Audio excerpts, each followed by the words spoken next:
today we're going to introduce the head project. And one of the cool things about the head project is you get to use all new clay, no wedging necessary. New clay for the head, new clay for the features, and new clay for the stand. Awesome. So what you'll be needing is an assortment of sculpting tools and a paintbrush, probably some wire cutters. Yeah. And one of the other cool things about this project is the teacher will take 4 pictures of you. And those pictures will sit on the table as you do your sculpting. Because this is going to be the hardest project you do visually. Your job is to try to create a head that looks like you. All right, let's get started. Grab yourself a new bag of clay. Unwrap it. You're going to cut yourself a block. Do not cut anything skinny. This is going to turn into your head, so I'll cut both of our blocks for us. All right. So the way you're going to cut your block is you're going to cut down and across, and that is a block of clay. So it's going to turn into 2 parts. I take almost 1/4 of it, and this will become your neck. You're going to pound it into a neck, and that's going to become your head. There we go. Your head is not like a circle or a baseball. It's more like an egg. So as you pound this thing, your goal is to get it kind of egg-shaped. And now these 2 things are going to connect, neck and head, like that. So as always, we're going to get some water.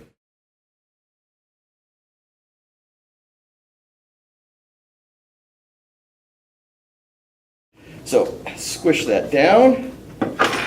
I've got a head with a neck kind of thing. There it is. So now that you've attached the head to the neck, you want to map out where you're going to put the features. So on most people's faces, the eyes are a little lower than we expect them to be. They're actually about halfway down.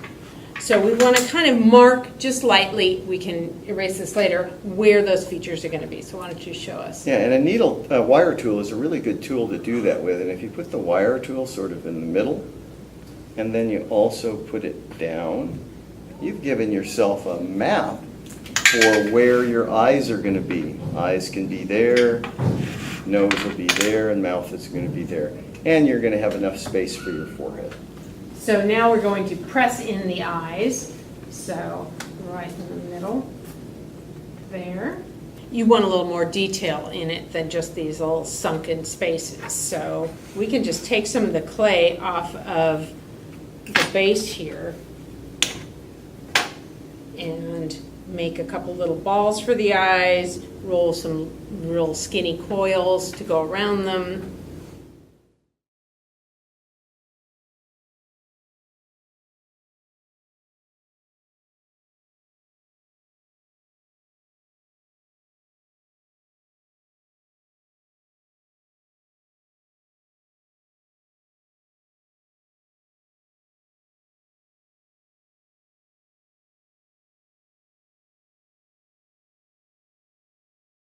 All right, so now it's time to make that nose. So again, we can just scrape some bits off of the base of this and squish it together and sort of form a real rough nose that doesn't have to be all detailed.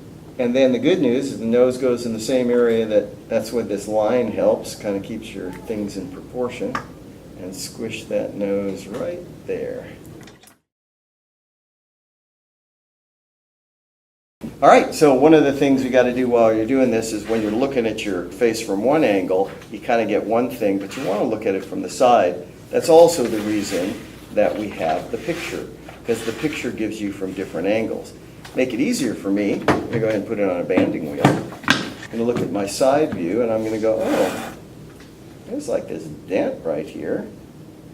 All right, and this looks a little more pointed here. Okay. And so by going back and forth from the front to the side, I'm able to get a better kind of visual. Let's do a mouth. Same kind of thing as the eyes. You're going to say, where's your mouth hole? Oh, it's right about there, okay? But we have lips. And I'm going to go ahead and get my lips. And lips are, for me, done pretty much the same as the eyes. The only difference is they're a little thicker. And then they have dents in different places. So I'm going to create myself a pair of lips. And I'm going to put my lips on there. Oh, they look just about right. I'm going to squish them in place and they look silly. But as I start to press them down, they start to look more human. And one thing we know about all of our lips, and you can see it in the picture, is we kind of have a dent right there. Kind of nice to try to capture that dent. Okay, my bottom lip isn't that fat, but it goes across a little more. We don't need to worry about teeth. All right, here comes the eyebrows. I'm going to roll some more coil. You can look at my face. Your eyes aren't flat against your face, they're sunken in, and your eyebrows are often the things that are going to, there's a bone up there too, but it kind of just gives you the sense. So you put big old honking eyebrows on.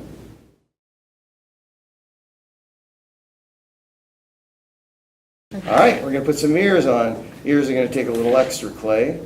Once again, I'm going to make an ear. I always like to make it kind of look like an ear.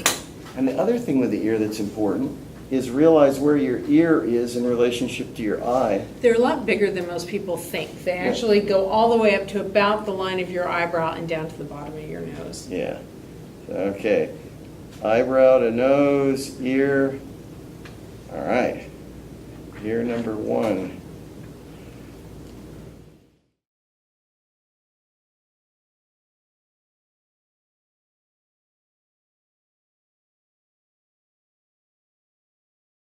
All right, now we're going to do hair. Okay. This is kind of disappointing because, like, I don't have a lot of hair. So I know you have hair. But I'm going to act like I have hair. And you usually want to take a slab. For me, I get a tiny little piece of the slab. I'll take a bigger one. Much bigger. And mine's mostly in the back. Yikes. And so I'm going to lay this slab of hair on here. You just kind of want to fit it first before Yeah, you fully attach yeah, definitely. it. Ooh, that's helmet hair, Yeah, but okay. you know, you got to start somewhere. Yeah, I can get some hair, get some water, get some like this. All right.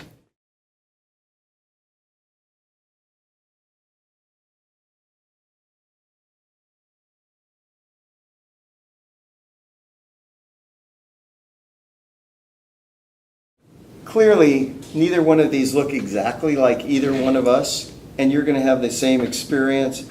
Now is when the work starts. So now you take these basic forms that have some of your, shapes and things, and now we start working on them. When you're done sculpting the head, you need to cut it in half so we can hollow it. But don't worry, even though some of these you might still want to refine a little bit, you can still do that afterwards, but you do want to do a majority of your sculpting before you cut it in half, because when you're pressing on it, once it's hollow, you don't have that support. So here's the scary part. You have to get a wire tool, and you're going to cut this head in half. So when you cut it in half, you don't want to cut it here, you want to cut down, and you would like to cut away from where the features are.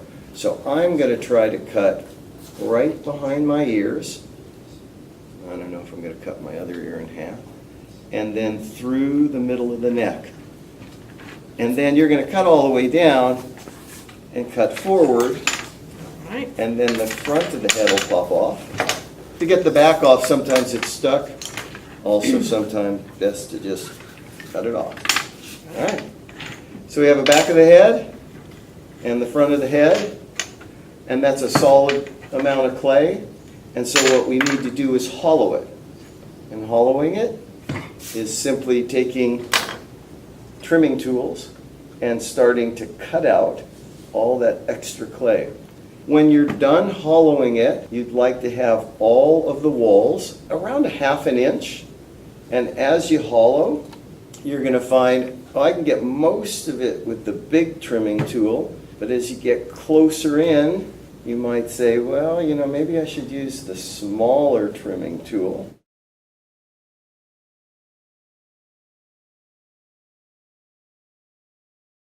So after you've hollowed your head, you have to put it back together.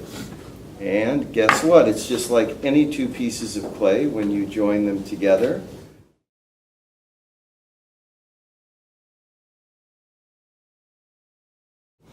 When you first put it together, it doesn't look like it's quite right. you got to work at it and try to smooth out all the little imperfections. And then you're going to go back and fix anything that got distorted through the process. What's most important is to get your head off the ground. This stand does that for you. So you're going to want to slab some clay. You're going to slab it thicker than other pieces. This is at 1/2 inch on the setting there. We're going to just cut ourselves a rectangle of clay, right? And that rectangle of clay is going to roll together and create a stand, okay? The other piece I need is a top and a bottom. So for today, I'm kind of going oval-ish. So you can do different shapes. Some people make squares, some people make circles.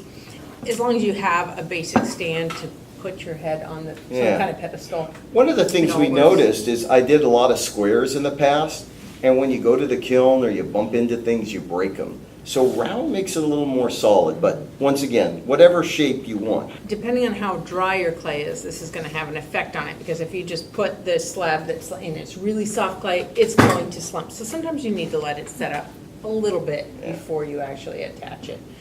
And earlier we were talking about how important it is for it to be hollow all the way through. Right.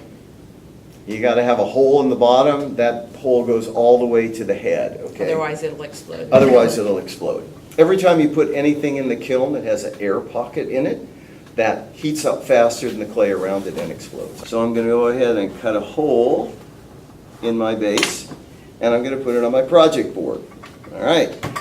Now I have to have my stand. This is a slabbing project, and just like when you were doing your village, I want these two ends to attach. So what do? Get them wet, get slip, get something, scratch them, and now I'm simply going to roll these together, and where those two ends connect, I'm going to squish them. The cylinder is going to sit here. On top of the cylinder is the other piece of the stand, and then the head sits on there.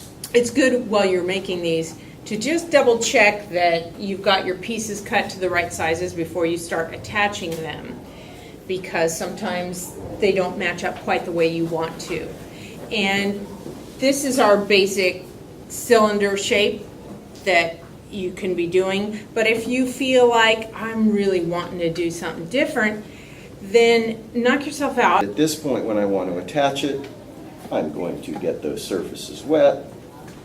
I am going to scratch those surfaces and then press them and compress them. Okay. Last stage is, again, you've got a head that's hollow all the way to the top, right? Right. You've got a bottom that you can then scratch. And then I'm going to find the location I like best. I want my head to sit like that. That looks good to me, sort of in the middle. And now I'm going to start compressing. I've pressed it down. Now I'm going to compress those edges. And so that's it.